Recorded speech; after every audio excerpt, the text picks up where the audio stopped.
समूरे मुल्क जे ॿियनि शहरनि जियां सिजावल जा शहरी ऐं मज़दूर तबके जा माण्हू सस्ते अटे लाइ परेशान ॾिसण में अची रहिया आहिनि, जॾहिं त चीफ सेक्रेटरी सिंध जे जारी कयल नोटिफिकेशन ते अमल थी न सघियो।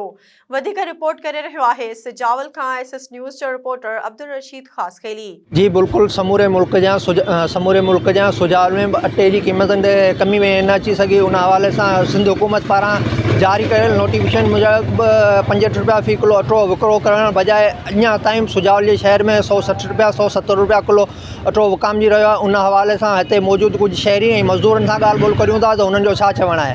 ईअं त नोटिफिकेशन जारी थियो त 65 रुपया फ़ी किलो अटो विकाम मन मिले थो आवाम खे, पर इन नोटिफिकेशन ते को बि अमल न थियो आहे। अञा ताईं को स्ट्राइक वग़ैरह का बि चीज़ हिते न लॻी आहे।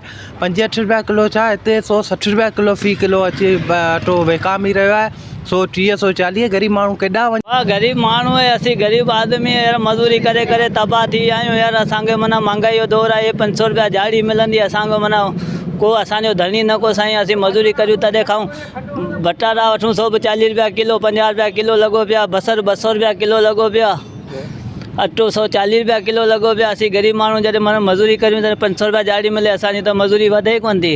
हिननि जूं ॻाल्हियूं ॿुधियूं। हिननि जो चवणु आहे त सिंध हुकूमत पारां ऐलान अटे ते जे क़ीमतुनि ते कमी पेशी न अची सघी, जॾहिं त हिते सुजावल जे शहर में अञा ताईं को अहिड़ो स्टॉल न लॻी सघियो आहे। हिननि जो चवणु आहे त असां 500 खां 600 रुपया दिहाड़ी कमायूं था, उन 500-600 रुपये दिहाड़ी में असीं अटो वठूं या माना सम्झ सब्ज़ी वठूं। उन हवाले सां हिननि मौजूदा सिंध हुकूमत ऐं ज़िले इंतिज़ामिया खां मुतालबो कयो आहे त अटे जी रेटनि ते कंट्रोल कयो वञे, त जीअं असीं वधीक मुश्किलात खां बची सघूं। जी।